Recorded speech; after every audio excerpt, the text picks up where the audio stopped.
Hola, ¿me pueden escuchar? Ya. Sí, doctor, se le Ah, escucha. perfecto, recién escucho. No sé qué pasó. He puesto unos audífonos nuevos que necesitaba para... Ya. Ya, perfecto. Si me escuchan bien, entonces todo bien, ¿sí? Un minutito, Empezamos, ¿no, doctor? un minutito nada más, solo un minutito chiquito nada más. Sí, solo, no, medio minuto nada más, medio minuto. Ya, ya, doctor.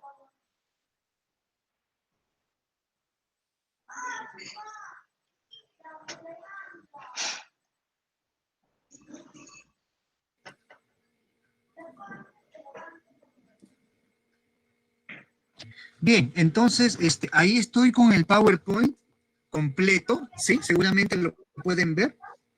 Ya, sí, doctor. Excelente. Y también estoy con el micro abierto, ¿sí? A ver, estoy con todos los cables acá, a ver si se complica. Ya. Ya, Bien, bueno, ya. Ahora sí. ya. Ingeniero, nos avisa, ya estamos. Ingeniero, empezamos. Ya, muy bien, muy bien. Muy buenas noches, colegas docentes, estudiantes.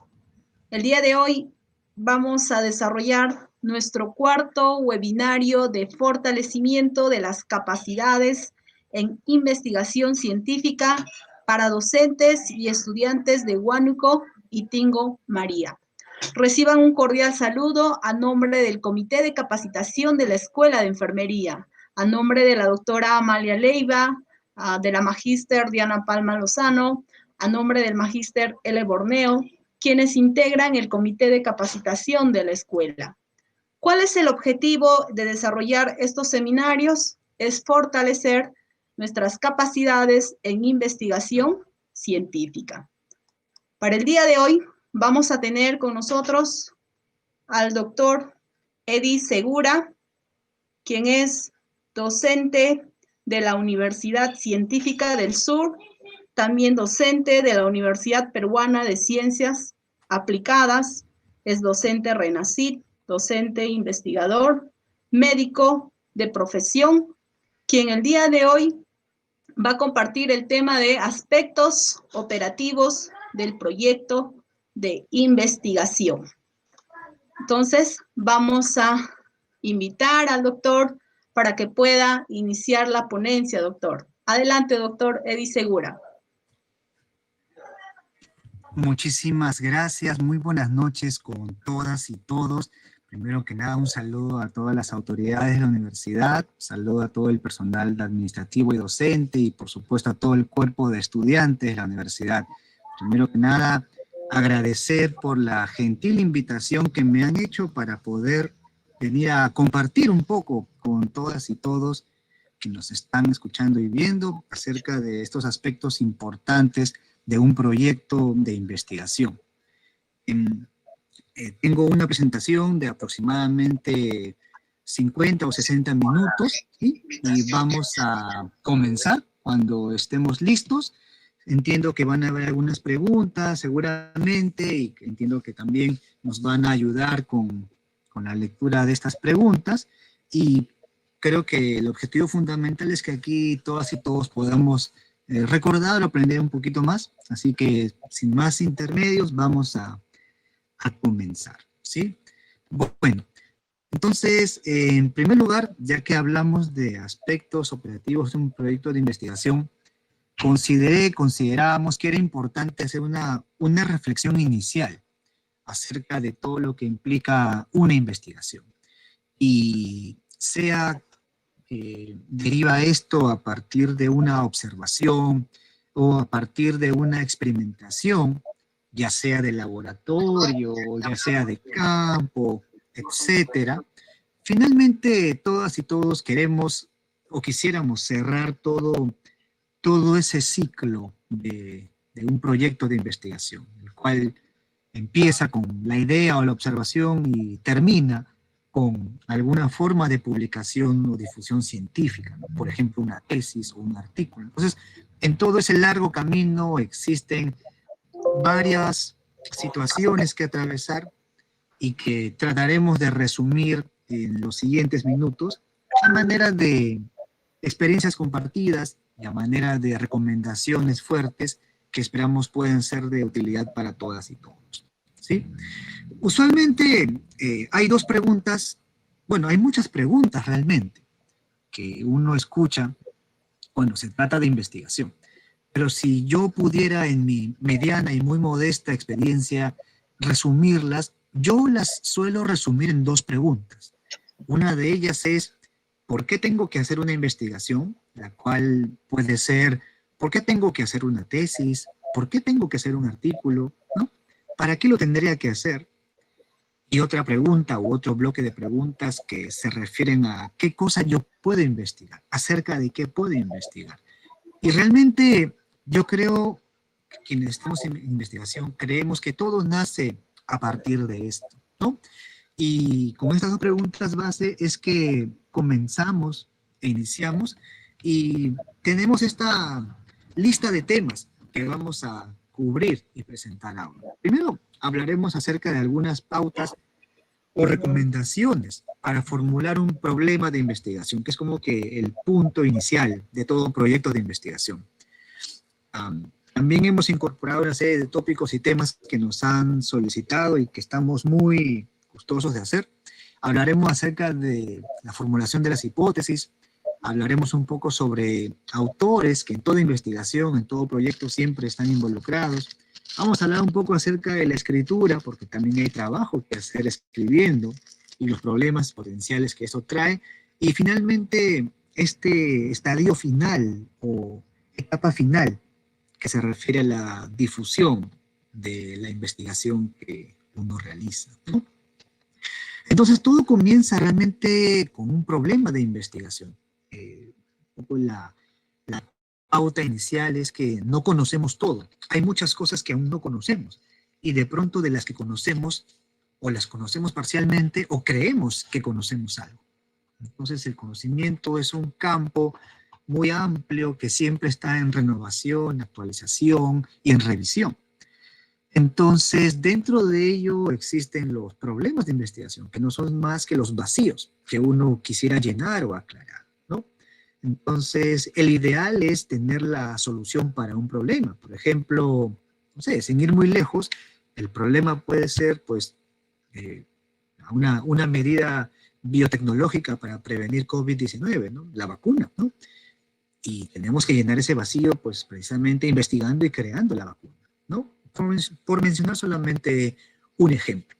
Naturalmente que no todos los problemas son susceptibles o meritorios de alguna investigación, por lo menos como se conoce en el área de ciencias de la salud, ¿no? Hay problemas que muy probablemente bastará con una mirada rápida para ser resueltos, pero por lo menos en ciencia de la salud, muchos de los vacíos implican una ausencia o falta de conocimiento, mientras que muchos otros se pueden resolver de manera sencilla, fácil. Entonces, si ya entendí que existe un vacío o un conocimiento incompleto o un conocimiento que debe ser renovado, pues yo quiero buscar también alguna forma de inspiración o de motivación o de información, porque nadie lo sabe todo. Y es aquí en donde muchas veces la gente se pregunta o dice, no sé acerca de qué voy a hacer mi tesis. Es una pregunta muy común. O hay gente que me dice, yo quiero investigar, quiero ser investigador, pero no sé acerca de qué investigar. Y nada, simplemente no hay que complicarse mucho la vida porque existen muchas alternativas acerca de en dónde encontrar esa inspiración, ¿no? Uno puede revisar la literatura, uno puede preguntarle a expertos y entendidos en el campo acerca de qué aspecto falta investigar. Por ejemplo, justo hace unas noches conversaba con algunos colegas que trabajan mucho en el campo de la salud ocupacional, ¿no? Y yo les preguntaba, oigan, y a raíz de todo esto del COVID-19, pues, ¿qué de nuevo hay, no? Y caramba, con mucho asombro yo escuchaba lo que me decían, ¿no? Pues mira, ahora la gente trabaja en su casa, trabaja en forma remota, y han comenzado a aparecer con mayor número, pues, las lumbalgias, los problemas disergonómicos, el estrés en casa por conjugar trabajo, familia. Entonces, sin ir muy lejos, ahí hay una observación de qué investigar, un poco una mixtura de preguntarle a gente que sabe con un poco de experiencias personales, ¿no? Puedo echar a revisar artículos y por ahí siempre voy a encontrar más o menos qué me gusta o sobre qué puedo yo investigar. Entonces, esa pregunta acerca de sobre qué se puede investigar se puede resolver con cierto grado de facilidad sin necesidad de ir muy lejos, ¿no? Toda la información siempre va a estar a la mano, ¿no? La cosa es que nosotros podamos ser muy buenos observadores, ¿no? Y poder identificar aquel vacío, ¿no? Como el conocimiento siempre se renueva, evidentemente queremos ver qué cosa es renovable, ¿no? Hay algunas cosas que no son renovables, vamos, fumar es una causa bien conocida de muchos tipos de cáncer, entre ellos cáncer de pulmón. Y ese conocimiento es un conocimiento duro, está establecido y no hay necesidad de renovarlo. Probablemente sí ampliarlo para conocer un poco más, ¿no? El mecanismo fino de cómo el tabaco y el alquitrán, ¿no? Producen esos mecanismos que desembocan en cáncer, ¿no? Pero el conocimiento básico de que fumar te lleva al cáncer está allí. Probablemente ese no hay que renovarlo mucho. Tal vez sí hay que profundizarlo en todo caso, ¿no? O de pronto ver qué cosa ha estado siempre en el ojo de la tormenta, a manera de controversia, porque siempre en todo tema de investigación existen miradas a favor y en contra. Entonces, usualmente hay controversia. Entonces uno puede inclinarse también por ese lado y tratar de destejer la controversia, ¿no?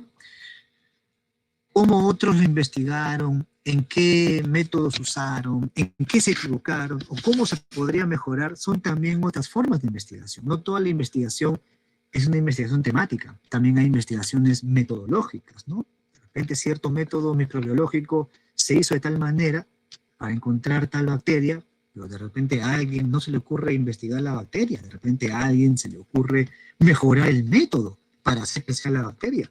También es investigación finalmente. Quizá más orientado a lo metodológico, pero con investigación finalmente. Entonces, el aprender o el inspirarse de investigaciones previas también ayuda y hay que buscarle todas las aristas posibles a este tema. Cuando queremos consultar a expertos o a personas que son conocidas del tema, a veces no necesariamente muy lejos, ¿no? Basta con que te metas a Google Scholar académico y puedes rápidamente identificar qué persona o personas están más o menos cercanas a ciertos campos y publican o investigan más sobre ciertas áreas. Entonces creo que por ahí también vale la pena que uno dé esa mirada, ¿no? Yo quiero ser muy cauto con lo que voy a decir, pero en todos los años que tengo trabajando en esto, me ha caído por ahí uno que otro correo electrónico en donde me decían, estimado doctor Eddie o Segura, leí su artículo de tal y cual cosa sobre tal tema publicado en tal lugar y la verdad que a mí se me ha ocurrido esta idea, ¿a usted qué le parece? Y yo digo, bueno, lo que esta persona ha hecho es, ha mirado un tema, encontró mi nombre y decidió preguntarme, ¿no? Y yo no tengo ningún reparo en responderlo, ¿no? Entonces, uno también puede hacer ese ejercicio, puede buscar a los expertos y puede buscarlos en PubMed, puede buscarlos en Google Académico Scholar, puede ser preguntando entre colegas, como con la experiencia que yo les acabo de contar que tuve hace unos días, hace unas noches, ¿no? Entonces, por ahí también pueden salir muchos temas, ¿no? De investigación. Así como uno no lo sabe todo, tampoco es posible saber qué cosa, todo lo que no se sabe, ¿no? Es tanto y tan amplio el conocimiento y los vacíos de conocimiento que uno no lo puede saber todo, no lo puede tener mapeado. Pero de pronto uno sí puede conocer los caminos, ¿no? Para poder llegar a esos lugares, ¿no? De pronto también sirve subirse a la ola, ¿no? Y ver qué cosa está de moda, ¿no? En los lugares donde tenemos alguna oportunidad de apoyar con tesis, pues muchas de las tesis, solamente por decir ese ejemplo, inevitablemente se han vinculado hacia COVID-19, porque vamos, es el tema que está dando que hablar, es el tema que actualmente está más presente. Entonces, hay que también aprovechar eso, ¿no? En cada temporada, en cada año, usualmente hay un tópico que es un poco boom, ¿no? Mediático y científico. Entonces vale la pena por ahí también ingresar a ello, ¿no? Y aprovechar, dependiendo de cuál sea el interés, ¿no? De algunos, ¿no? Y evidentemente, mientras más centrado, dirigido y preciso sea esta propuesta de tema, pues mucho más específico y mejor va a ser el proceso. Mientras más amplio y difuso, pues va a ser un poco más problemático, ¿no? Y nada mejor que una buena búsqueda bibliográfica de literatura para poder complementar eso, y como lo vamos a conversar en unos minutos, ¿no? Ahora, la identificación del problema a investigar tiene que tener algunos considerandos, ¿no? Nadie quiere investigar algo que ya tiene una respuesta conocida, ¿no? Es decir, no creo que a nadie en este momento se le ocurra hacer una investigación para ver si es que es verdad que el fumar está asociado al cáncer de pulmón, o para ver si es que es verdad que el Mycobacterium tuberculoso está asociado a la PVC, ¿no? Esas respuestas, esas preguntas ya han sido respondidas, ¿no? Otro es ver también hasta qué punto existe extrapolación o generalización de lo que yo quiero investigar, ¿no? Probablemente, si no tiene mucho alcance, pues tal vez no vaya a ser de mucho interés, ¿no? Entonces uno también quiere hacer salvaguarda de eso, ¿no? Mientras sea un problema más grande y con más demanda, pues tal vez sea un problema que tenga más posibilidades de ser abordado, ¿no? O por lo menos más interés de que sea tomado en cuenta, ¿no? Y como en todo, pues evidentemente existen actores, instituciones que pueden promover o facilitar ciertos procesos, ¿no? Muy bien. Una vez que uno ya tiene una idea más o menos del problema sobre lo cual quiere dirigirse, ¿no? A partir de ahí el camino es un poco más fácil, ¿no? Porque ya te vas a comenzar a trazar algunos objetivos, vas a pensar en qué tipo de estudio vas a realizar. Y aquí quiero detener un momento porque no es malo recordar que en este momento todas estas primeras diapositivas han ido orientadas hacia formular e identificar un problema. Recién aquí estamos comenzando a decir de qué manera, qué forma o qué tipo tendrá ese estudio, ¿no? No sucede pues que los investigadores se despiertan un buen día por la mañana para decir que, bueno, hoy es viernes, hoy es un gran día para un estudio de casos y controles, ¿no? No funciona de ese modo. Primero es identificar el problema, identificar el tema que amerita investigación y luego, en forma consecuente a eso, recién comenzar a decir qué tipo de objetivos, qué tipo de diseño, qué tipo de estudio, es decir, el cómo lo abordo, ¿sí? Entonces mucha gente a veces manda correos o mensajes, ¿no? Dice, yo quiero hacer una cohorte, ¿no? Y les pregunto, ¿una cohorte de qué? No sé, eso es lo que me falta. Está mal, pues, ¿no? Uno no comienza con el diseño, ¿no? Uno comienza con el problema, ¿no? Y luego uno comienza a hablar acerca del diseño, ¿no? Naturalmente que cuando uno quiere aterrizar esto, hay consideraciones clave, ¿no? Primero es que hay una población de personas, de animales, de plantas, no lo sé, sobre el cual existe un interés, ¿no? La población está ubicada en un lugar y tiempo determinados, ¿no? Pueden ser, no sé, personas, adultos, niños en cierto departamento, en cierta época del año, ¿no? O puede ser cierto tipo de ganado, ¿no? En cierto lugar, altitud, latitud del país, ¿no? O puede ser cierto tipo de plantas, ¿no? En ciertas condiciones, ¿no? Entonces siempre hay una población, personas, animales, plantas o cualquier otra unidad investigable, ¿no? Y que se circunscribe en tiempo y espacio por lo menos, y sobre la cual existen ciertas variables que a mí me interesan. Y ya comenzamos a desagregar un poco el problema, ¿no? Ya le comenzamos a poner nombre y apellido, ¿no? De repente al inicio mi problema era diabetes, pero hay que refinarlo un poco más. De repente es personas con diagnóstico de diabetes en cierto hospital de Lima, por ejemplo.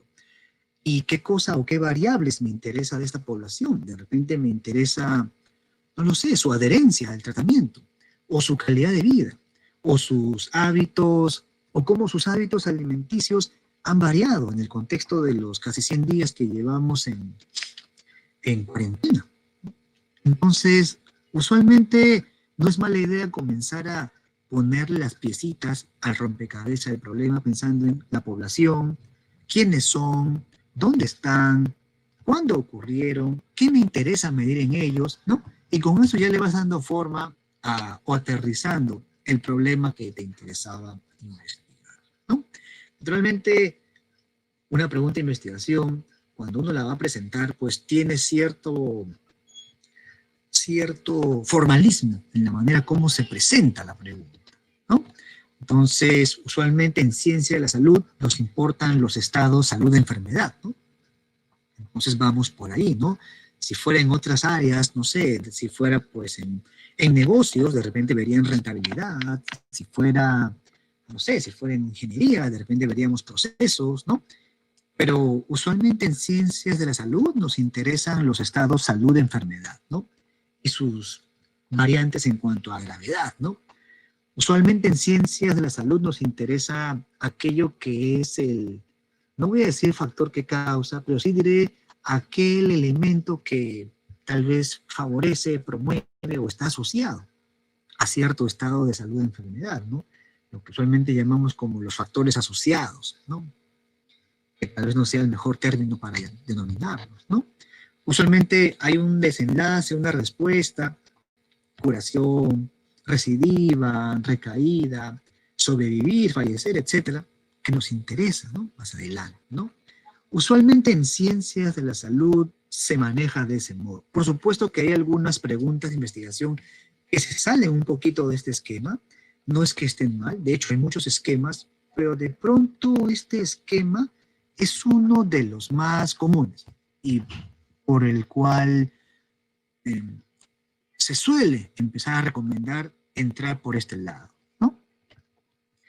Y ya que hablamos de ello, pues existen en muchos textos de investigación, de metodología, etcétera, ciertas estrategias o ciertas recomendaciones para poder tratar de abordar el problema. Hay una muy común que la hemos visto en muchos textos que se denomina la estrategia PICO o acrónimo PICO. Usualmente nos invita a pensar en ciertos elementos clave de una pregunta de investigación, que son los que ya hemos visto realmente, ¿eh? Y el acrónimo PICO tiene su nombre debido a los elementos, ¿no? Hay una P de población, hay una I de intervención o de exposición, hay una C de control o comparador y hay un O de outcome o resultado. Por eso se dice que mientras más elementos estén completos de este pico o peco, existen mayores posibilidades de que tu pregunta esté más aterrizada. Yo siempre cuento esta historia que a mí me ha pasado más de una vez, y como cada cierto tiempo se repite, ¿no? Llega alguien que me dice, quiero investigar. Perfecto, yo, ¿acerca de qué quieres investigar? Y la respuesta suele ser, bueno, yo quiero investigar acerca de diabetes. Bueno, vamos a cambiar de ejemplo, hipertensión arterial. Wow, hipertensión arterial, eso per se es prácticamente una especialidad per se, ¿no? ¿Qué cosa te interesa dentro de la hipertensión arterial?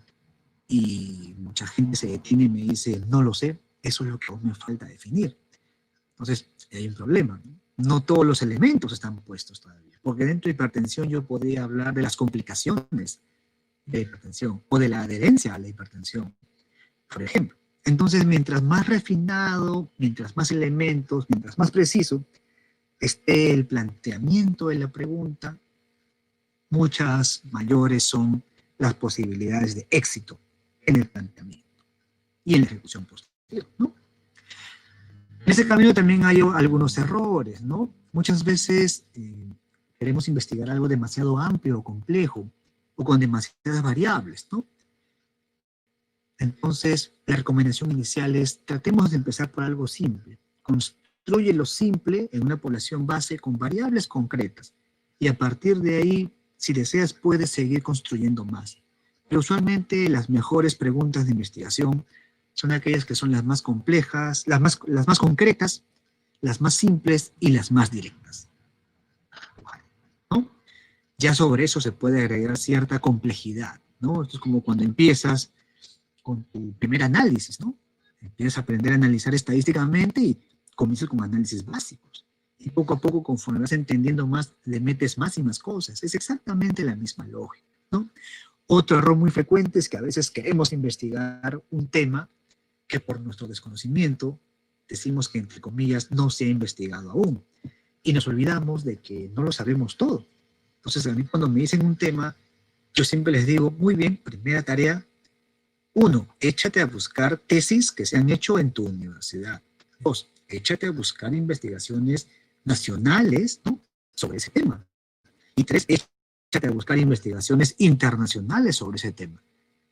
Ingresa a PubMed, ingresa a Lilac, Cielo, Scopus, todos los buscadores y repositorios que existan. Y a veces la gente ya encuentra que sobre ese tema se ha hecho muchísimo, ¿no? Entonces, simplemente no vale la pena continuar. Ya está esa pregunta recontra respondida. Entonces, no les vaya a pasar como algunos que empezaron a hacer una propuesta de investigación de un tema que ya estaba recontra revisado y súper resuelto, ¿no? Evitemos esos problemas también, por favor, ¿no? Otro acrónimo que se menciona muchísimo en algunos textos es el acrónimo FINER. Si el acrónimo PICO nos servía para identificar los elementos que permiten armar una buena pregunta, el acrónimo FINER nos permite, digamos, asegurarnos si esta pregunta ya armada cumple con ciertas características que pueden asegurar un éxito. Lo primero es que sea factible, entendido factibilidad como que se puede ejecutar. Cuando alguien quiere hacer una investigación, yo siempre le pregunto, ¿cuál es tu condición? ¿Cuáles son tus tiempos? ¿Cuáles son tus recursos? No, yo suelo desaconsejar pues, una investigación muy costosa, muy complicada o muy larga en duración, porque a veces, vamos, nadie se quiere pasar la vida, nadie quiere pasar 5 años de su vida haciendo una tesis, creo, ¿no? Creo que, por ejemplo, si es una tesis, la quisieras hacer relativamente rápido, ¿no? Una cosa que sea una tesis doctoral de repente, ahí te quieres invertir un buen par de años seguramente, meses más, meses menos. Entonces, mucho depende en factibilidad, los tiempos y los recursos, ¿no? Otro aspecto es que sea interesante, que sea, para decirlo en términos más simples, que sea vendedor, un tema vendedor para el medio, ¿no? Hoy por hoy todo lo que es COVID-19 es súper interesante, porque es la primera vez que nos enfrentamos a algo de este tipo. Entonces, que sea interesante está por lo menos parcialmente garantizado, ¿no? Otro es que sea novedoso, ¿sí? Entonces tiene que haber cierta novedad científica, como dicen muchos colegas, tiene que tratar de asegurarse que esto, no que seas el primero en investigarlo, pero vamos, si quieres hacer, a ver, quieres hacer burnout y satisfacción de la atención en la calidad en usuarios externos, pues yo te diré que de eso ya deben haber unas, no sé, 1000 tesis y 10.000 artículos. Entonces, ¿para qué lo vamos a repetir? O sea, ya tan novedoso no es, ¿no? Salvo que tú quieras decirle que le estás buscando una nueva dimensión que no se ha visto antes, etc. A lo mejor buscas un tema un poco más nuevo, ¿no? Un poco más explotable, ¿no? Otro es el aspecto ético. Todo proyecto de investigación, toda investigación está sujeta en todo momento a la auditoría y revisión bajo ciertos estándares de ética e integridad científica incluso. Se ha revisado por un comité de ética, entonces hay que tener cuidado con aspectos como las poblaciones, el manejo de los datos, ¿no? Y aquí de pronto hay que tener mucho cuidado porque si bien con el tiempo las cosas han mejorado, creo que es justo decir que en cuanto a ética, cada vez es algo que va adquiriendo más fuerza y está muy bien que se haga, ¿no? Creo que con eso se asegura la mejor calidad de los productos, ¿no? Finalmente debe ser relevante, tiene que tener alguna utilidad la investigación, tiene que tener alguna aplicación. El objetivo de toda investigación al final del día es que sea utilizable y aplicable para algo. No es el objetivo de la investigación cumplir un trámite administrativo, ¿no? Realmente una investigación, cualquier tipo que sea, debería orientar a generar un conocimiento que sea relevante y aplicable para los campos correspondientes en las ciencias de la salud.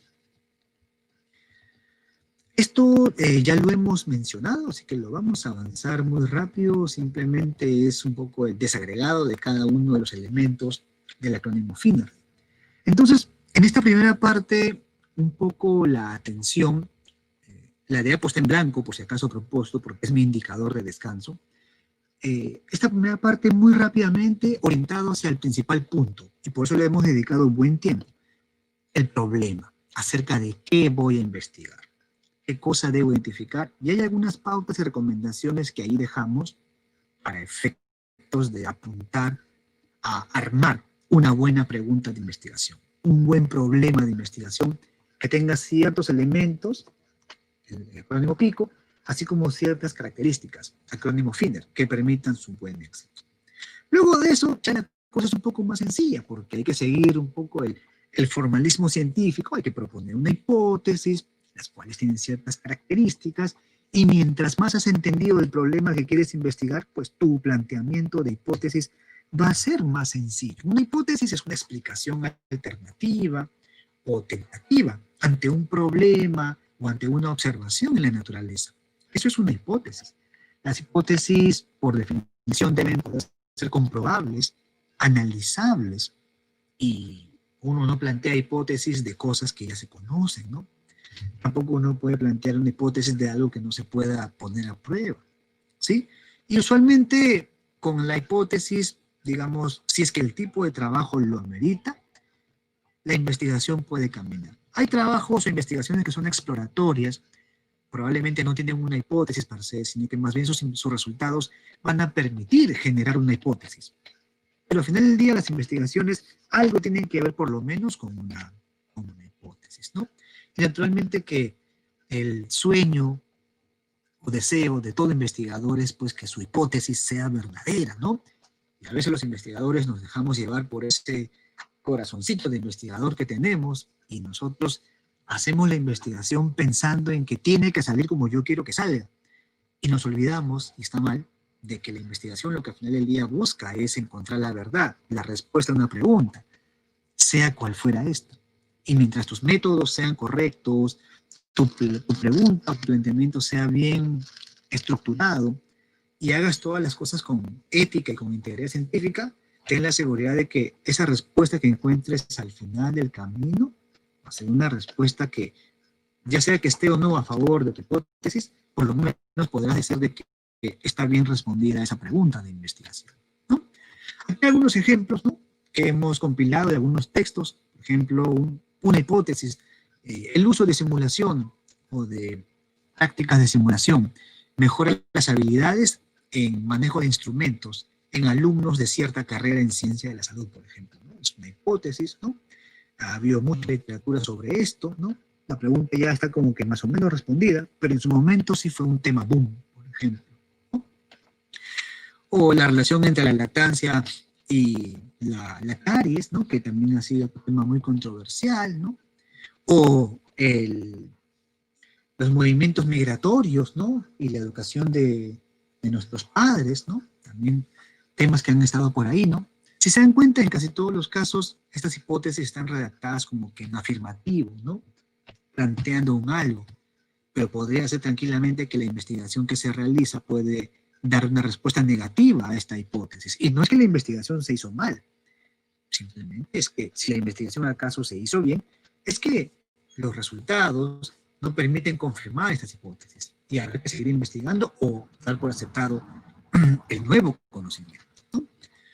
Aquí otros ejemplos de hipótesis, ¿no? Aquí una que vincula el estrés en el trabajo con los accidentes en el trabajo, ¿no? Por ejemplo, ¿no?, a propósito de salud ocupacional o medicina del trabajo o de seguridad, ¿no?, y salud.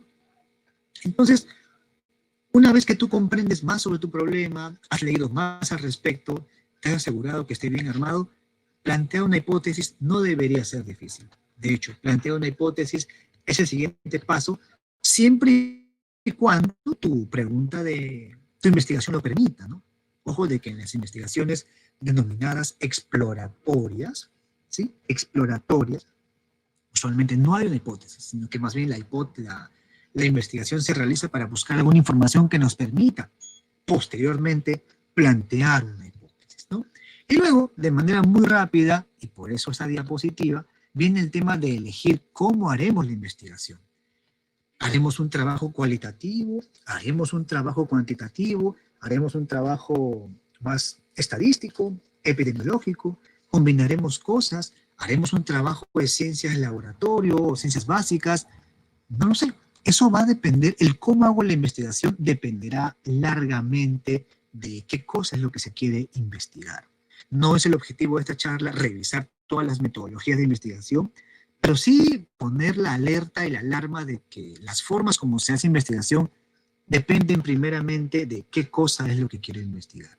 Y si el qué cosa quiero investigar está bien planteado, un buen pico, un buen final, una buena hipótesis bien propuesta, si es que es meritoria, posteriormente el elegir el diseño de investigación va a ser mucho más sencillo, ¿sí?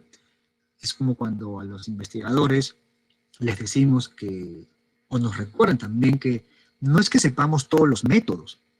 Yo quiero ser muy humilde, ¿no? Si yo dijese que yo conozco todos los métodos y que los he empleado todos, yo estaría mintiendo. Pero si cuando me involucro en una investigación que requiere cierto método en particular y cierto diseño en particular o cierto análisis en particular, estoy en la obligación de dirigirme, recordar y revisar un montón acerca de eso, ¿no? Entonces, uno va acomodando los métodos en función al problema o al tema que se desea investigar. Y como se va a tratar ya de plasmar todo esto en ciertos productos científicos, ejemplos, redactar un protocolo, ejemplo, preparar un resumen para el Congreso, ejemplo, preparar un artículo, pues no está mal comenzar a hablar de ciertos aspectos que son también súper valiosos, como los aspectos de las autorías, ¿no? En toda investigación con proceso creativo y proceso innovador, pues existen responsables, hay autores, ¿no?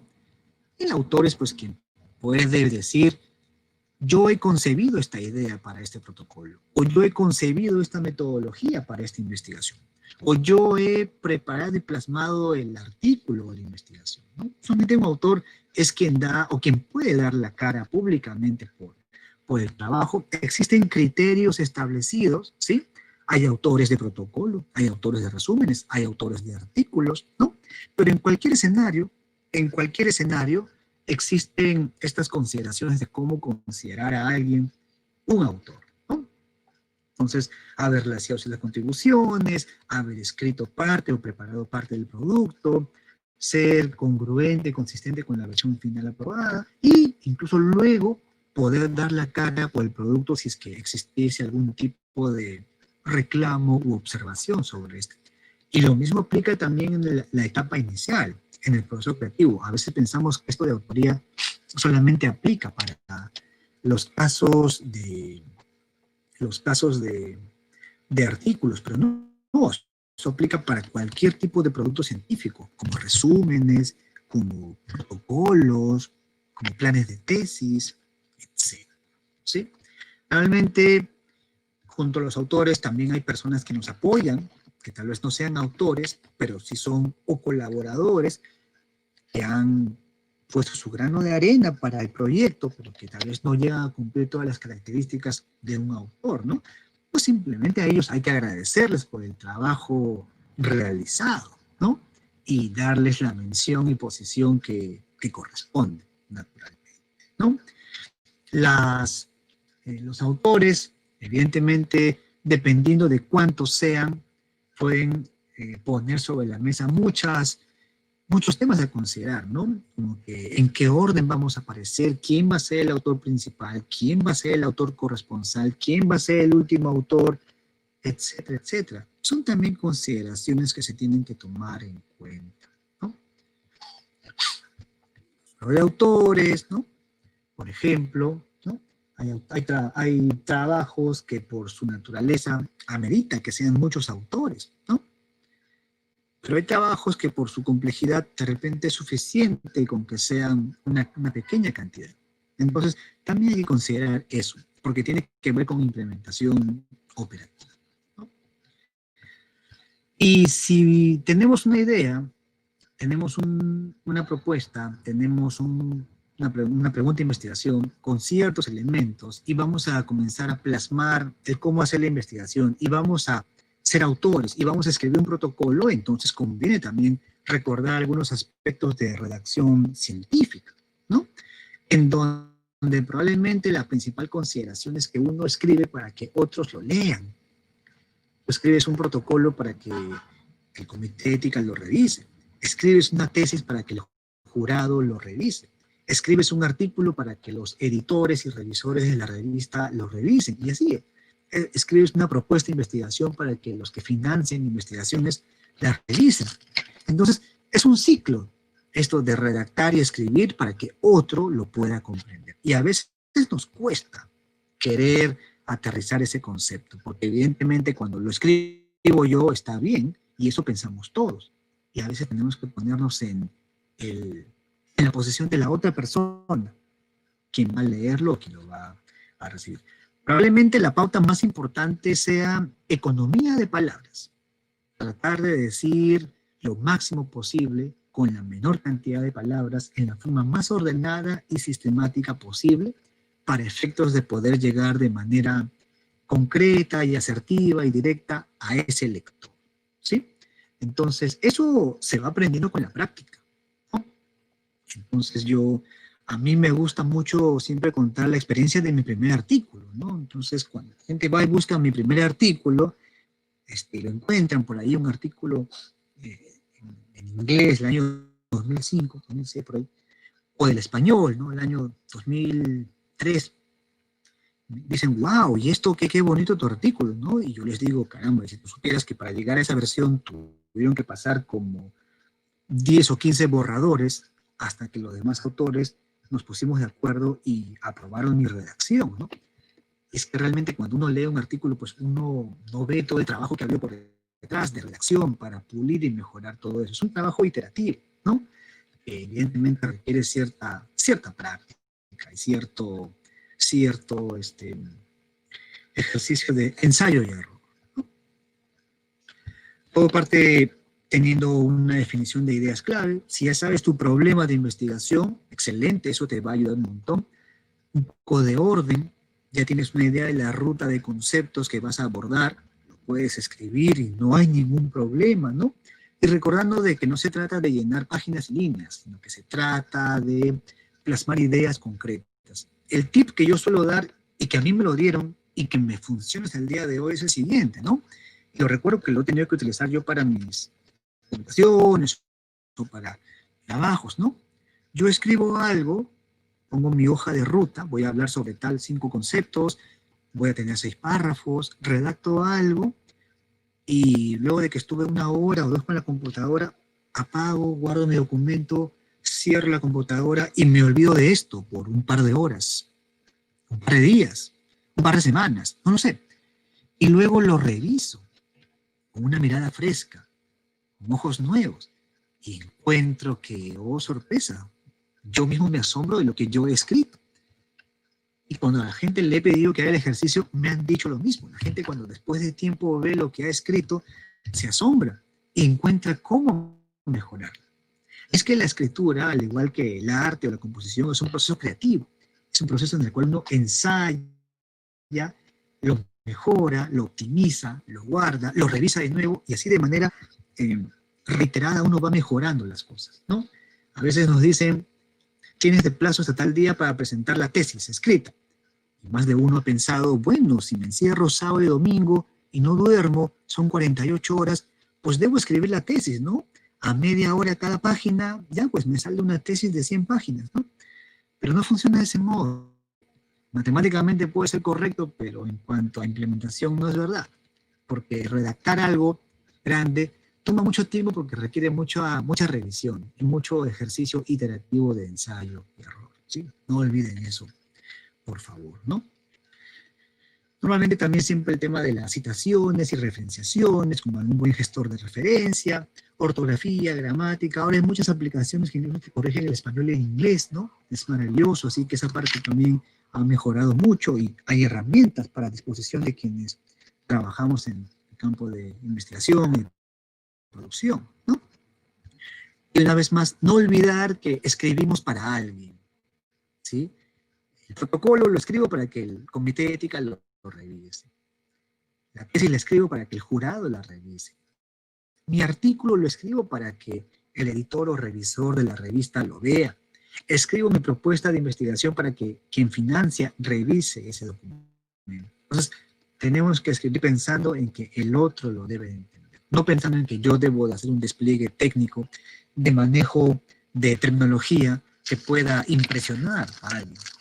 Usualmente esa mirada no funciona. Tú quieres demostrar que conoces el tema y que te van a comprender, además. Y a veces decir menos equivale a decir más. ¿Sí? Bueno, consideraciones, gramática, cosas de orden, ¿no?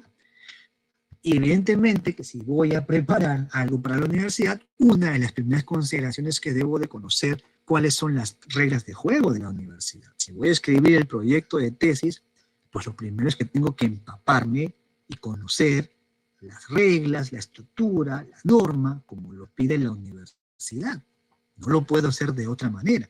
Es una regla muy sencilla, ¿no? Y yo he visto en muchos lugares, a veces los docentes o los alumnos pues, de su universidad a veces no conocen que existe esto, ¿no? Es saludable que la universidad lo tenga y yo saludo esta iniciativa de tener un esquema, por ejemplo, para proyectos de tesis, ¿no?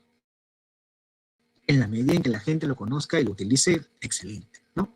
Entonces me parece genial. Ahí tenemos unas capturas de pantalla simples, rápidas, para recordar algunos de los elementos. Y si se dan cuenta, no es muy diferente a lo que hemos mencionado, ¿no? Existe al inicio todo lo vinculado al problema, ¿no? Ahí está, ¿no? Describir el problema, formular el problema, ¿no? Luego se va entrando en aspectos sobre justificar o limitar la investigación, ¿no? Luego recién vienen las variables. Entonces, si se dan cuenta, estos esquemas y este esquema que está muy bueno realmente, no dice nada diferente a lo que ya está en los textos. Si seguimos el esquema, pues vamos a tener éxito, ¿no? Si no seguimos el esquema, pues estaremos en problemas, ¿no? Entonces, mucho ojo a ello, que una buena redacción también implica conocer, ¿no? Si tú vas a escribir un artículo para una revista, pues tienes que enterarte de cómo la revista lo pide, ¿no?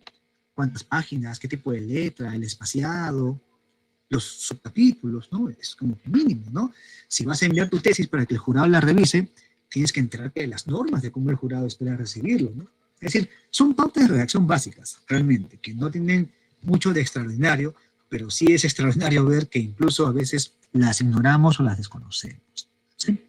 Entonces, una buena redacción, un buen sentido de autoría para poder manejar todos estos conceptos de forma apropiada, para que ese problema que identificamos con buenos elementos pico y final se puedan plasmar de forma adecuada y podamos asegurar el éxito de nuestra futura investigación que queremos proponer o ejecutar, ¿no?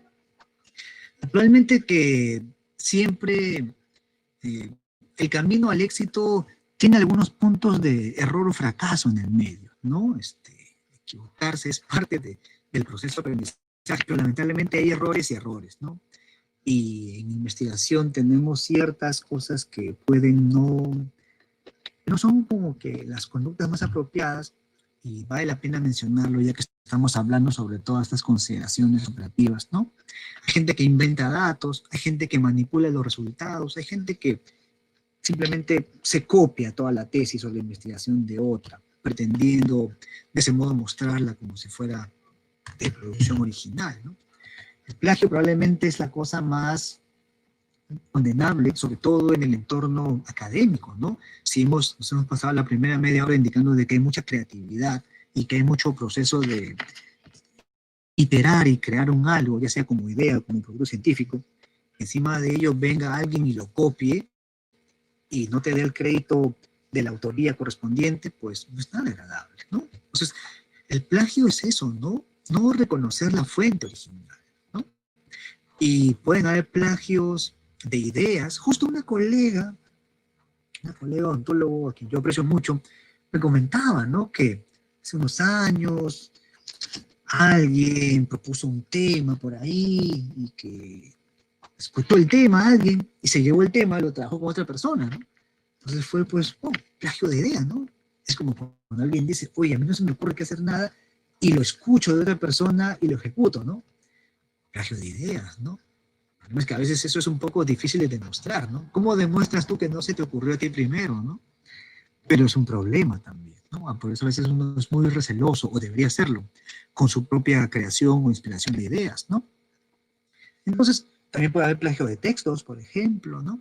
Creo que siempre la buena política debe ser reconocer la fuente original. Yo hice esta investigación, pero debo reconocer que la idea original nació cuando yo conversaba con la persona tal y se nos ocurrió a ambos tal cosa. O sea, nunca nadie te va a acusar o te va a mirar mal porque tú reconozcas la fuente original, de cuál fue el primer punto de partida para ello, ¿no? Y la verdad es que con los años se vuelve una práctica muy agradable. Yo no tengo reparos en decir, por ejemplo, que tal idea la compartí con tal persona, o que tal material fue producido en conjunto por tal y cual persona. Creo que siempre es bueno dar ese mérito. Y es una buena práctica, es una práctica muy saludable que todas y todos deberíamos tener, ¿no? No copiarse un libro completo como algún autor, este candidato presidencial alguna vez quiso hacer, o que llegó a hacer, ¿no? O copiarse parte de la tesis o media tesis, ¿no? Creo que siempre uno tiene que, evidentemente que en investigación académica, científica, uno revisa mucho las fuentes de otros. De hecho, lo dijimos en los primeros 5 o 10 minutos, pero vamos, tenemos que dar el crédito apropiado, el mérito que corresponde y reconocer la fuente toda vez que sea posible, ¿no? Hay muchas formas o estrategias para combatir el plagio, ¿no? Tan sofisticadas como utilizar programas, tan simples como poner la cita y la referencia, ¿no? Al final del día, yo diría que si tú lees artículos, citas adecuadamente, haces las referencias apropiadas, en toda vez que corresponda, y en vez de copiarlo textualmente, lo dices en tus propias palabras, lo más probable es que no vas a caer dentro de esa área gris del plagio, ¿no? Y mientras más te alejes de ello, mucho mejor, ¿no? Hay muchas formas de cómo detectarlo, lo habíamos indicado, lo habíamos mencionado, ¿no? Desde programas en línea o aplicativos que uno descarga, ¿no? Que existen muchas formas, o tan simple como una lectura, ¿no? Yo, entre broma y entre en serio, siempre suelo decir a algunos estudiantes míos, cuando yo leo la primera tarea o la primera versión de la tesis y la veo demasiado bien hecha, sin casi errores, yo paro mis orejas, porque yo digo, es un poco inusual esto, ¿no? Estamos en un proceso de aprendizaje, ¿no? Está demasiado bien esto, entonces vale la pena revisar. O de pronto ya con las nuevas herramientas que existen ahora, uno puede, o sin ir muy lejos, ¿no? Buscar en Google Académico, en Google Scholar, utilizando algunas herramientas que muchas universidades tienen en forma gratuita o licenciada, ¿no? Para encontrar similitudes de texto, por ejemplo, ¿no? Entonces, hay que tener mucha atención, hay muchas herramientas. Aquí solamente alguna lista de, de, de algunas de estas herramientas que existen, ¿no? Páginas web, incluso en algunos casos. Ahí hemos compilado una lista muy interesante de algunas páginas web, algunas que permiten versión de prueba, otras que tienes que comprar el producto, pero que finalmente todas hacen lo mismo, ¿no? Detectar si en tu producto, si en tu artículo, si en tu protocolo, si en tu tesis existe una fuerte dosis de similitud con otras fuentes, ¿no? Por no decir de que si es que te has copiado tal cual de otras páginas web o de otros artículos, ¿no? Tener mucho cuidado, ¿no? A veces uno lee un artículo y dice, wow, qué bonito, este texto está tan bonito que lo quisiera ver en mi tesis, ¿no? Y uno lo copia y lo pega, ¿no? Cuidado, ¿no? Hay que tener mucho cuidado. No hay nada mejor como decirlo tú en tus propias palabras, ¿no? Y que sirva esto también para una reflexión en voz alta con respecto a las buenas prácticas, ¿no? Para alejarnos del plagio, ¿no? Citar bien, referenciar bien, decirlo en tus propias palabras, usar comillas cuando corresponda y tampoco evitando exagerar de estas, ¿no? No es que toda tu tesis o todo tu artículo va a ser solamente comillas, ¿no? Entrecomillado, ¿no? Tiene que haber creatividad de parte de uno, ¿no? Entonces, es en la medida en que mantengamos esas buenas prácticas, yo creo que todo va a fluir muy bien, ¿no? El último aspecto, pero no por eso menos importante, es la consolidación o inmortalizar nuestra producción científica, ¿no? Yo aún guardo con mucho cariño una copia de mi tesis de pregrado, ¿no? Cuando yo estudiaba, pues no había, como ahora, pues repositorios de tesis en línea, ¿no? Pero está ahí guardada, la tengo ahí, es mi primera producción científica, ¿no? Mi tesis, ¿no? O su dedicatoria, ¿no? Y pues ahora cuando vemos esto, la gente quiere pues publicar, piensa en revistas, pero a veces nos olvidamos de que la forma como la, la creatividad o el proceso de investigación científica, académica, llega a su culminación, es cuando se difunde, y la difusión puede ser de muchas maneras, ¿no? De repente en forma de un libro que la editorial de tu universidad puede financiar, o de pronto en la forma de un resumen en un congreso, una conferencia, ¿no? Un abstract, un póster, o tal vez un artículo en revista, que es lo que todo el mundo quiere hacer, ¿no? No me parece mala idea, ¿no? Me parece muy bien, pero creo que hay que tener siempre presente todo el horizonte de las múltiples posibilidades que existen, ¿sí? Entonces, hablemos un poco más de revistas. Todo el mundo quiere ver su tesis en una revista, en la revista más top, ¿no? Y está bien, no me parece mala idea, ¿no? Pero así como hay tesis y tesis, también hay revistas y revistas, ¿no? Y uno debe comenzar a sincerar las cosas en cierto modo, ¿no? Pero independientemente de cómo vaya ello, las revistas científicas tienen ciertas características o atributos, ¿no? Deben ser independientes, deberían estar indizadas en una base de datos o repositorio académico o escolarizado, debe tener un comité independiente que revise los productos, los artículos, ¿no? Debe tener cierta periodicidad, ¿no? Y evidentemente debe haber una fuerte dosis de, ¿cómo decirlo?, independencia o no estar ligadas, pues, a la empresa o al auspicio, ¿no? Porque a veces eso puede malinterpretarse, ¿no? Toda revista idealmente está visible en algún lugar, ¿no? Yo siempre digo con mucho cariño y respeto, yo quiero publicar, pero no quiero que mi tesis se publique pues, en la revista médica del cuerpo médico, de la posta de mi barrio, ¿no? Probablemente esa revista nadie la va a leer, ¿no? Ni siquiera los médicos de esa posta. Entonces, pero quiero que esté publicada en algo un poco más visible, para que sea accesible, para que por lo menos la gente la pueda encontrar buscando en Google, ¿no?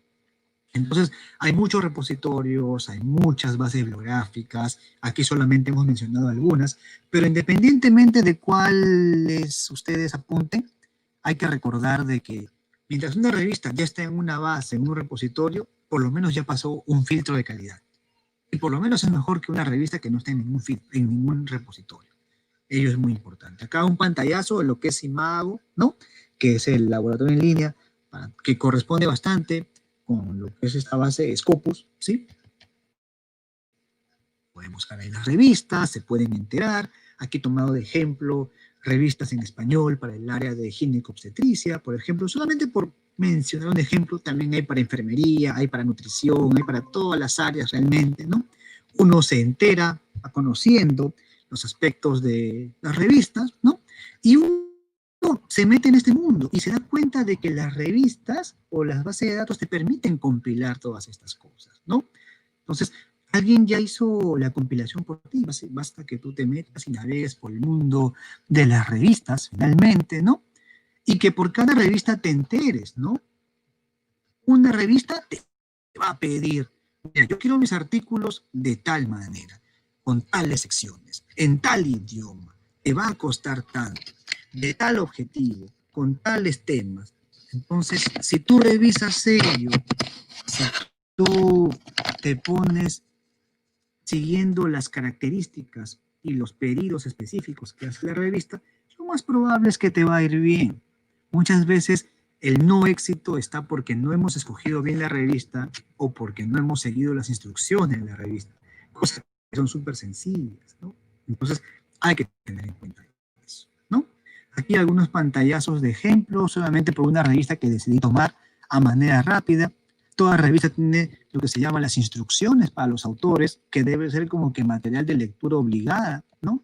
Así como uno lee las características de los protocolos para el comité de ética o las características de la tesis para el jurado, uno debería leer las instrucciones de los autores para poder enviar a una revista, ¿no? Mientras más conozcas a la revista, cuál es su misión, qué tipo de publicaciones presenta o acepta, si cobra o no cobra, en qué idioma, pues más posibilidades de que tú puedas apuntar mejor y consolidar mejor esa última etapa del proceso. Aquí pantallazos adicionales. Esto de la publicación es realmente lo último. es como que, bueno, lo último dentro de este ciclo de investigación, porque realmente aquí continúan más cosas, ¿no?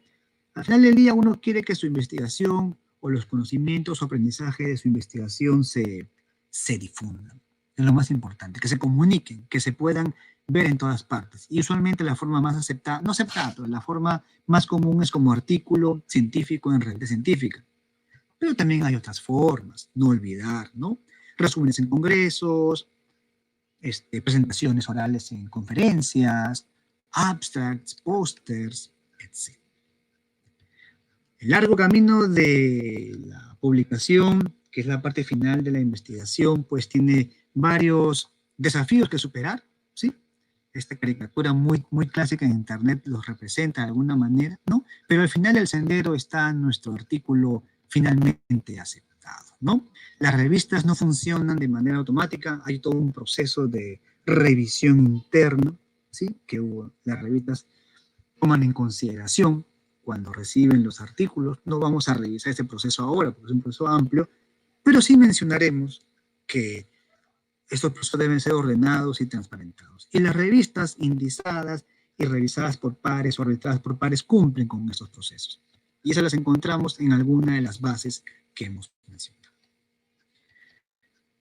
Quiero terminar con esta diapositiva, que es exactamente la primera que mostramos, o la segunda que mostramos, un poco reflexionando sobre todo el largo camino de lo que es el proyecto de investigación. Desde una observación o un problema identificado hasta finalmente la difusión de ese conocimiento. Y en todo el medio, en el camino, todos estos considerandos, ¿no? Plantear el problema, identificar el problema, proponer una hipótesis, diseñar un método para hacerlo, respetar los aspectos de autoría, tener cuidado del plagio y finalmente luego de que se ejecuta la investigación con rigurosidad ética, integridad científica y solidez metodológica, poder finalizar el ciclo difundiendo esta investigación de cualquiera de las formas como se ha mencionado. Quiero, primero, disculparme por los minutos en exceso que hemos tenido, pero era muy importante cubrir todos estos aspectos, ¿sí? Y espero que esta presentación haya servido para poner un poco el panorama sobre todos los aspectos operativos que uno debería tomar en cuenta en un proyecto de investigación. De hecho, que hay muchos más, pero aquí hemos tratado de resumir o simplificar los más importantes, ¿sí? Una vez más, muchas gracias por la atención, muchas gracias por la paciencia ante esta presentación y exposición. Espero que lo que hemos traído haya sido de utilidad y de interés para todas y todos de la universidad que nos están escuchando o viendo. Les quisiera ceder el paso a los colegas que nos están acompañando. Entiendo que va a haber una especie, a veces hay una especie de preguntas o consultas, o en todo caso tópicos que discutir y que con mucho gusto podemos tomar. Muchísimas gracias.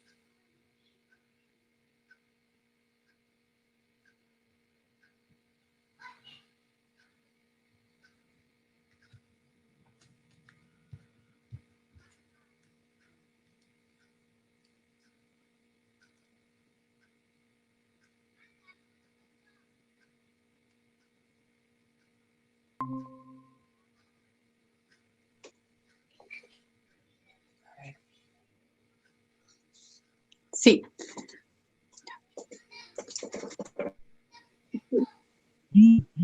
Doctor, muchas gracias por su ponencia, interesante los temas que ha dado.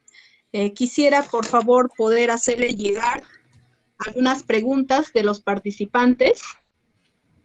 Por supuesto, encantadísimo de escucharlas y de dar la mejor respuesta posible para ellas.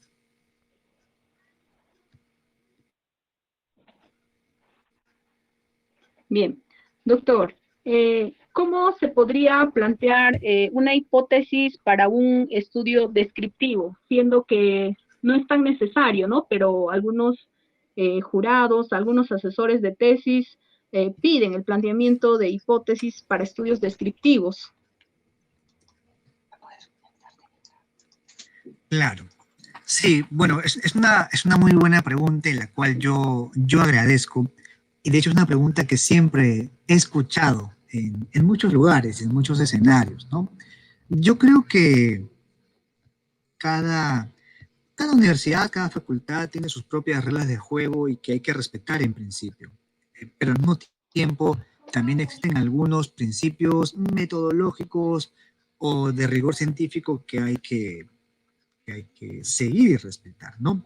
Sensu estricto, una hipótesis es una explicación tentativa ante un fenómeno, ¿no? Cómo funciona algo, ¿no?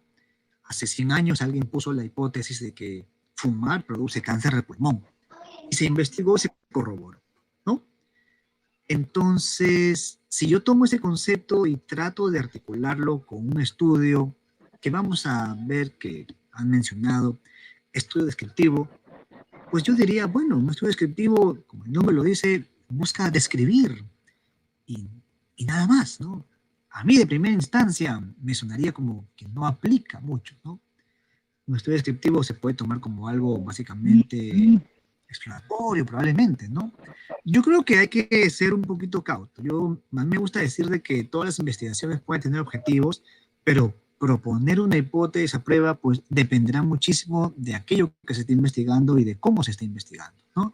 Si, por ejemplo, vamos, el estudio descriptivo es básicamente orientado a solamente cuantificar aspectos, pues probablemente no hay mucha hipótesis que generar. Pero si la investigación va dirigida a investigar relaciones entre variables, probablemente sí vale la pena plantear una hipótesis. A mí, y como esto acaba la respuesta, no me gusta mucho hablar sobre etiquetas, porque la gente a veces lo que yo llamo estudio descriptivo, otra persona entiende otra cosa. Yo prefiero un poco más decir qué cosas se busca dentro de la investigación. Si tu investigación busca explicar una relación entre variables, probablemente sí valga la pena plantear una hipótesis. Pero si no busca eso la investigación, tal vez una hipótesis no sea tan necesaria. Esa sería mi mejor respuesta para esta interrogante que aún planteado. Bien, doctor. También tenemos otra pregunta respecto a qué se entiende por un problema de investigación. Muchas veces se suele confundir a las variables con el problema de investigación, ¿no? Hay una parte en el proyecto donde dice descripción del problema. ¿Y qué hacemos a veces? Describimos a la variable y nos olvidamos del problema en sí, ¿no? Entonces, ¿qué se entiende en sí por problema de investigación? Claro, creo que eh, para poder comprender esto hay que ver un poco la secuencia de cómo uno plantea algo. Mi problema que yo observo podría ser de que la gente se está muriendo por esta enfermedad, ¿no? La gente se está muriendo por esta enfermedad y hay más muertes de las que usualmente veíamos y hay más muertes con respecto a otras enfermedades. Entonces hay un problema, ¿no? O sea, esta enfermedad está matando mucho y mata más. Pero de pronto cuando yo quiero ya meterme en cuáles son las variables específicas, ¿no? Yo podría tomar el problema y mirarlo de dos lados, ¿no? Podría decir, hay una variable que se llama sobrevivir. Unos sobreviven y otros no sobreviven, ¿no? Una variable. Sobrevivir sí, sobrevivir no. Una variable categórica dicotómica. Y de pronto hay características o atributos de las personas que condicionan que sobrevivan o que no sobrevivan. Tal vez la edad es variable, tal vez comorbilidades que son variables. Entonces, el planteamiento del problema es como que la mirada un poquito más macro, pero las variables son las cosas ya específicas que tú vas a querer medir, ¿no? Mi problema puede ser de repente que hay demasiada obesidad. Hay un boom, hay demasiadas personas con sobrepeso y obesidad, más prevalencia que en otros años, ¿no? Pero ahora yo quiero medir, pues, qué variable o variables van a explicar eso, ¿no? De repente una variable puede ser la dieta, otra variable puede ser la actividad física, otra variable puede ser, no sé, los hábitos, etcétera, ¿no? Entonces, yo diría que como variable ya uno comienza a pensar en qué le voy a medir a las personas o unidades. El problema es qué cosa es eso grande a partir de lo cual se centra principalmente en mi observación.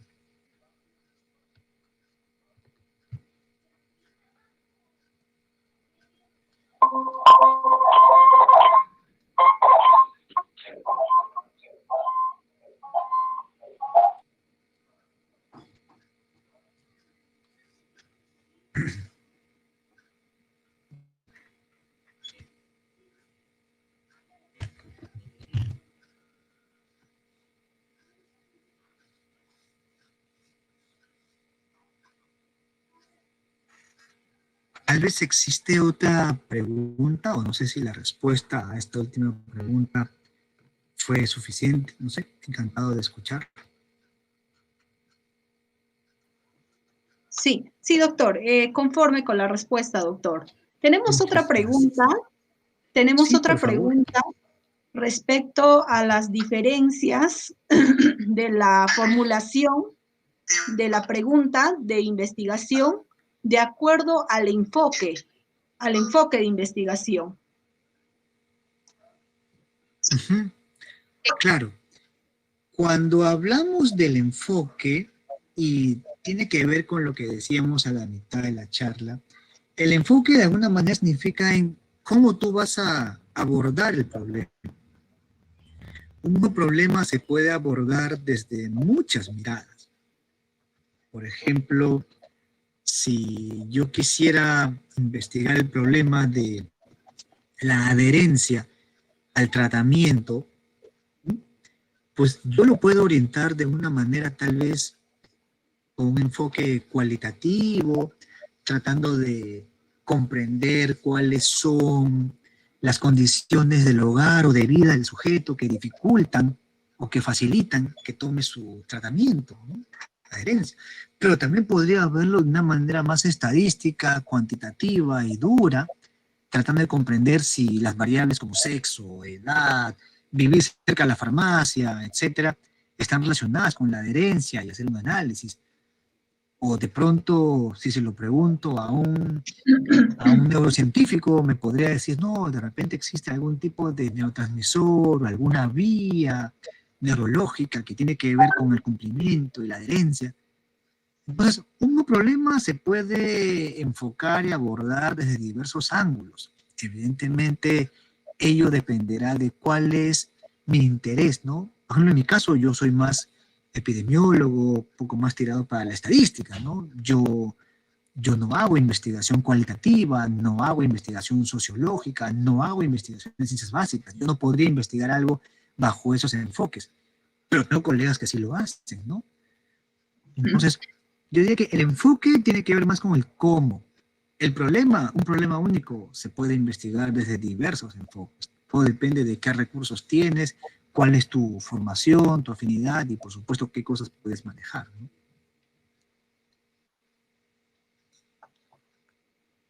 Bien, doctor. Tenemos otra pregunta de Sí, claro Carol que sí. Larito. Dice así, en la redacción de la hipótesis, por ejemplo, quiero probar que la carne no beneficiada para la salud se puede redactar de esa forma, como usted dijo, que no se debe poner de manera negativa en la hipótesis. Usualmente, y esto tiene que ver, um, tiene, a ver, tiene un poquito que ver con la manera como muchas pruebas estadísticas están diseñadas, tiene un poquito que ver también con la forma en cómo tradicionalmente el léxico científico empuja a mover las hipótesis, ¿no? Por lo general, uno plantea la afirmación hacia algo, ¿no? Es la manera como que, la forma usual, ¿no? Si en el ejemplo concreto, la condición llamada carne o carne beneficiada para la salud, yo creo que no es necesario hacerlo más complejo. Uno podría decirlo de manera simple, como que el exceso de carne o digamos el consumo mesurado, moderado de carne es beneficioso para la salud. De ello, indirectamente se desprende que cierto consumo en exceso o en defecto puede ser malo para la salud, ¿no? Entonces, creo que siempre redactarlo de la manera más básica y simple ayuda incluso que uno mismo lo pueda manejar posteriormente, ¿no? Y como decía, tiene un poquito que ver también con algunos aspectos de pruebas estadísticas, no quisiera entrar mucho en esa respuesta, porque tomaríamos un poco más de tiempo, pero mi sugerencia sería siempre redactarlo de forma sencilla, sin necesidad de hacerlo más complejo innecesariamente. Yo podría, por ejemplo, acaso decir que el, el no fumar es bueno para la salud, pero eso más que una hipótesis es un mensaje. Es un mensaje que se desprende de una hipótesis que alguna vez se investigó y que la hipótesis decía que fumar produce cáncer de pulmón, ¿no? Entonces, yo creo que mucho depende de si tú lo redactas en un sentido, por complementariedad, el otro sentido se va también a entender, ¿no? Eso es lo que yo diría para esa propuesta y para ese ejemplo concreto que han colocado. Bien, doctor. Aquí tenemos otra pregunta de la doctora Berta Campos. ¿Qué consideraciones debemos tener en cuenta al momento de plantear los objetivos de la investigación? Primero que toda investigación definitivamente debe tener objetivos planteados. Usualmente los objetivos se redactan en forma de una acción, ¿no? Con un verbo, una acción que se va a ejecutar y que la ejecución de dicha acción nos permitirá poner a prueba la hipótesis, ¿no? Mi hipótesis podría ser, no sé, es un ejemplo, obviamente es un ejemplo forzado. Mi hipótesis podría ser hace 100 años, fumar produce cáncer de pulmón. Es una hipótesis que yo planteo porque he observado ciertas cosas que me llevan a pensar eso. Entonces, uno de mis primeros objetivos sería, primero, evidentemente, cuantificar o medir cuánto es la ocurrencia de la conducta de fumar, ¿no? Otro objetivo sería, pues, también medir qué tanta es la frecuencia del cáncer. Finalmente, otro objetivo sería medir la coocurrencia de fumar y cáncer, ¿no? Es decir, los objetivos son más acciones enunciados con verbos, ¿no? Mientras que una hipótesis es una afirmación. Creo que una buena práctica es plantear pocos objetivos concretos. Hay quienes llaman uno general y dos específicos, o un objetivo primario, un objetivo secundario, usualmente enunciados como acciones, y que, si bien es cierto, tienen correlación con la hipótesis, no es que son exactamente iguales. La hipótesis es una afirmación, mientras que el objetivo es una acción que hay que ejecutar para poder poner a prueba la hipótesis.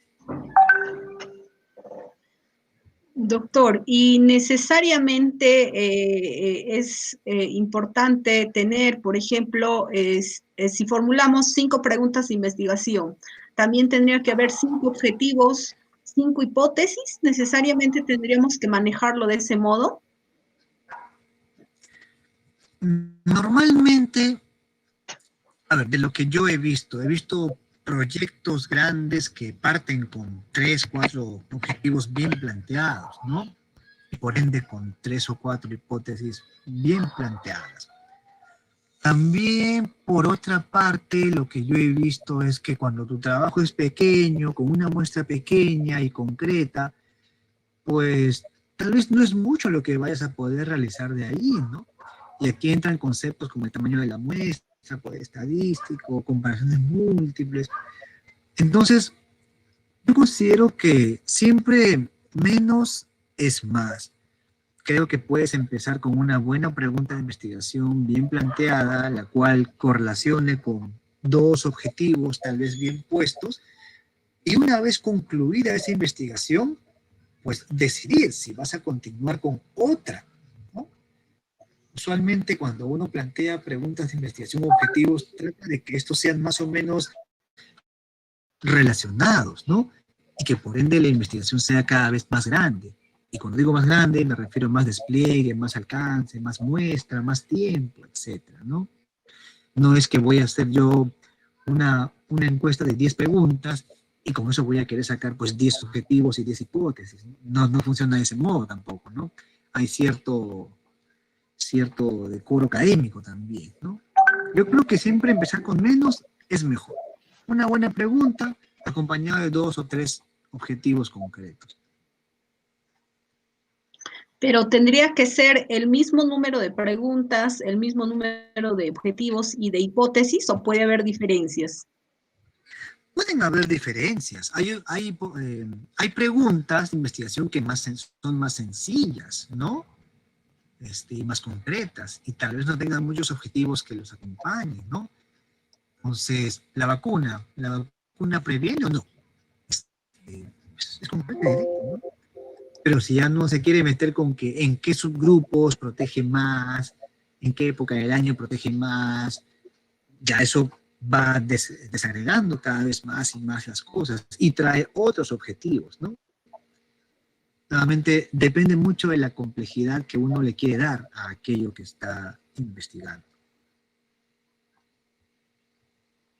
Bien, doctor. Doctor, en su experiencia como docente, investigador y docente de la Universidad Científica del Sur, ¿cómo están implementando los esquemas de proyectos para el grado de bachiller y para el grado de licenciatura? Actualmente nosotros estamos todavía en un dilema, ¿no? ¿Qué esquema seguir? En el bachiller tiene que ser diferente, la licenciatura diferente. Estamos todavía en ese dilema, ¿no? No sé cómo ustedes han implementado ya ese trabajo, ¿no? Para bachiller y para licenciatura. Uh-huh. Sí, gracias por la pregunta. Quiero ser muy cauto con mi respuesta, porque tampoco me puedo atribuir a mí que yo he hecho las cosas, ¿no? Realmente, sin necesidad de mencionar tal o cual universidad, sí puedo decir que el común denominador ha sido el establecimiento de reglamentos claros y muy detallados que especifiquen cuáles son los procesos, requerimientos específicos para cada caso. Quiero dar un ejemplo solamente para explicar esto, ¿no? En algunas universidades a veces este detalle no está escrito y no hay un reglamento que lo explique. Entonces allí pues tanto docente como alumno encuentran un vacío y no saben cómo resolverlo. Y es completamente válido comprender por qué estamos en esa situación. En otras universidades hemos encontrado con mucho agrado que existen los reglamentos donde detallan por caso particular si es posgrado, si es pregrado, si corresponde a tales años, que si le corresponde trabajar una persona o dos personas, según los tiempos y las carreras. Entonces, cuando uno lo encuentra ya escrito, ya detallado, con especificaciones y hasta con ejemplos, es mucho más fácil, porque realmente ni el docente ni el alumno tienen que tocar las puertas para preguntar. Ya realmente todo está en los reglamentos. Entonces, yo al menos en las agradables experiencias que he tenido trabajando en Lima, he encontrado esto. Entonces, en la medida en que ya se encuentra explicado, ya se encuentra redactado y es transparente y revisado con alguna regularidad, yo creo que las cosas marchan muy bien. Esa experiencia la puedo contar por lo menos de las dos universidades, o las tres universidades con las cuales tengo un poco más de vinculación en Lima, pero sí me he encontrado algunos casos en donde las cosas no están escritas y a veces cuando la autoridad no lo conoce, no lo sabe, pues mucho menos el docente o el alumno. Y yo he visto casos en donde se ha hecho un tipo de tesis que no correspondía o han trabajado el número de personas que no aplicaba y es donde vienen los problemas. Yo creo que un buen proceso de reglamentar todo, ponerlo de forma ordenada y por escrito y con revisión constante y hasta con ejemplos declarados, creo que es la mejor. Y claro, que tanto profes como alumnos lo lean, evidentemente. Yo creo que es la mejor solución. Ya en cuanto a implementaciones específicas, bueno, está el tema de los trabajos de tesis que se pueden hacer con una persona o dos personas, o que si se puede hacer un trabajo de suficiencia profesional, que si se puede o no publicar. Entonces ya son como que los matices realmente, por supuesto, alineados dentro de lo que la autoridad reguladora de la educación superior establece, ¿no? Y fuera de lo cual tampoco uno se puede salir, ¿no? y nuevamente quiero ser también claro con mi respuesta, porque no es que yo lo he hecho, yo lo he implementado, no, yo he encontrado ya las cosas muchas veces ya armadas, implementadas por buenos equipos profesionales que han habido y que han dejado el camino llano para que quienes vamos llegando simplemente ejecutemos en función a los reglamentos. Así es. Sí, doctor, pero quizás algunas sugerencias de cómo manejar nuestros esquemas, ¿no? Para trabajo académico y para una tesis, ¿no? Quizás alguna sugerencia que nos puede hacer llegar. Yo justamente le mandé el esquema de proyecto que trabaja en la Universidad de Huánuco, ¿no? No sé Claro, qué opinión, qué claro, sugerencia nos podría dar para poder mejorar, ¿no? claro, claro que sí. Ya a título personal, y ahora sí ya puedo hablar porque ya la pregunta es más personal, ya como a título personal, como es segura, y esto lo he dicho ya en otros espacios incluso, yo creo que hay como que 2 o 3 fórmulas que pueden garantizar, que creo yo, que pueden garantizar eso. Primero, no, no sobrecargar mucho al estudiante, ¿no? Es decir, caramba, si se le va a pedir un trabajo para su bachiller y otro trabajo para su título o licenciatura, tratemos de que de alguna manera los trabajos no estén tan divorciados, ¿no? Y que apunten a lo mismo, no que sean lo mismo, pero que sí por lo menos se complementen, ¿no? Por ejemplo, he visto en algunas universidades que el trabajo de bachiller es el protocolo y el trabajo de título de licenciatura es la tesis ejecutada, por ejemplo. Son 2 productos que apuntan a lo mismo. No son lo mismo, pero van a lo mismo y ahorran cierto tiempo, ¿no? Otra recomendación sería tratar de, esto también lo hemos visto implementado incluso, tratar de que estos productos sean trabajados dentro de horas de cursos. Mientras al alumno le damos, y al profesor le damos más trabajo fuera de las horas del curso, o de los cursos, pues tanto alumnos como profesores se encuentran con otros problemas, ¿no? Tienen su vida, tienen sus tiempos, otros trabajos. Entonces, mientras más trabajo dejamos que sea fuera del aula, siento yo que más posibilidades hay de no terminarlo o acabarlo, o de no hacerlo bien, ¿no? Entonces creo que mientras más esté formalizado dentro de cursos, con horas aseguradas, etcétera, pues bien, ¿no? Los esquemas, finalmente, son cosas que se pueden manejar. Yo creo que el documento que me han compartido es bastante completo e interesante. De repente por ahí un par de sugerencias se pueden hacer más de forma que de fondo, pero yo creo que lo que trasciende a ello, aparte de las 2 cosas mencionadas, con respecto a reglamentos, con respecto a que los trabajos se apunten a lo mismo y con respecto a tiempo asegurado, está el aspecto de el facilitar los mecanismos, ¿no? Yo muchas veces he visto cómo hay alumnos que están persiguiendo al docente para que sea su asesor. De hecho, yo en mis tiempos lo tuve que hacer de ese modo, ¿no?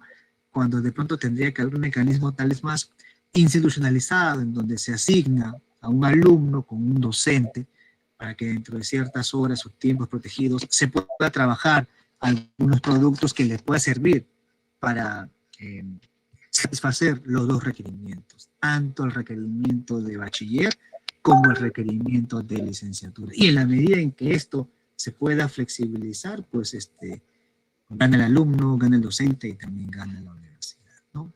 Esa sería mi mejor respuesta. Por supuesto que hay cosas más específicas que se pueden hacer y decir y que con mucho gusto también se pueden seguir conversando. Sí, sí, doctor. Y una última pregunta, doctor. Ahora que estamos Sí. pasando por esta situación emergente de la pandemia, estamos Hola. realizar para que el alumno pueda realizar su toma de datos, ¿no? Sobre todo en estudios prospectivos. Y es así que, dada la situación, de repente, y para no exponer al Ajá. estudiante a riesgos, de repente estamos motivando, ¿no? A que el alumno se incline por investigaciones retrospectivas, o qué otras formas de repente podríamos encontrar para desarrollar investigación en estos tiempos de pandemia, ¿no? Sobre todo para el proceso de recolección de datos. Claro, claro que sí. Qué gran pregunta. Yo de esto creo que en los últimos 3 meses me le he pasado conversando con muchos colegas de muchas universidades buscando alternativas y no tengo ningún reparo en compartir muchas de esas cosas que hemos estado conversando, ¿no? La situación va a seguir como está por algún tiempo. Sinceramente, en esos 3 meses yo he visto muchas tesis de pregrado y posgrado caerse completamente, ya no dan, ya no van, o algunas que se han tenido que adaptar, y una que otra por ahí que sí ha sobrevivido, porque por suerte no dependía de salir a las calles o de contacto cercano, etcétera, ¿no? Entonces, hay opciones nuevas, bueno, no nuevas, pero hay opciones que vale la pena explorar. Por ejemplo, hay mucho recojo de datos que ocurre a través de Internet, ¿no?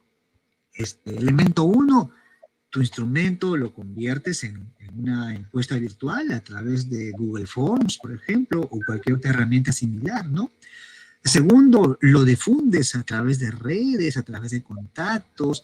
Facebook, sin ir muy lejos, permite, cuando es una cuenta no personal, sino una cuenta más business o empresarial, que también son gratuitas, te permite dirigir a ciertos segmentos de población con algunos costos que no son muy elevados, por cierta cantidad de días, ¿no? Por ejemplo, un estudiante me decía que encontró cómo hacerlo en Facebook, dirigirlo a adultos de tal edad, de tal ciudad, y que por un día, por una semana le cuesta, no sé, digamos, no sé, 100 soles, por ejemplo, ¿no?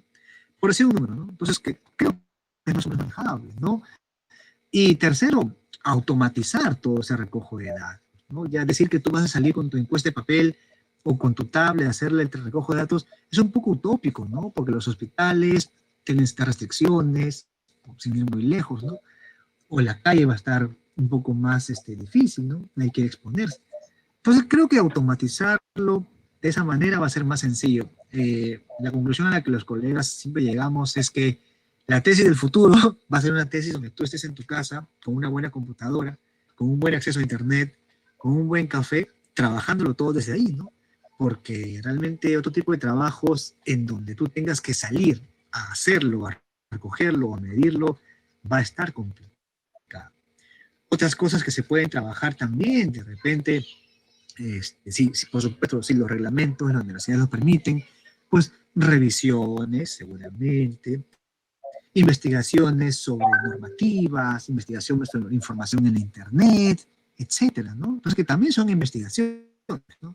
Solo que en ciencia de la salud acostumbrados a ver pacientes con enfermedades o condiciones, hacerle un cuestionario y medirlo todo estadísticamente. Es un poco el chip más usual que tenemos, pero no es la única forma de investigación, ¿no? Uno puede también investigar viendo normativas, documentos, información en página web, etcétera, ¿no?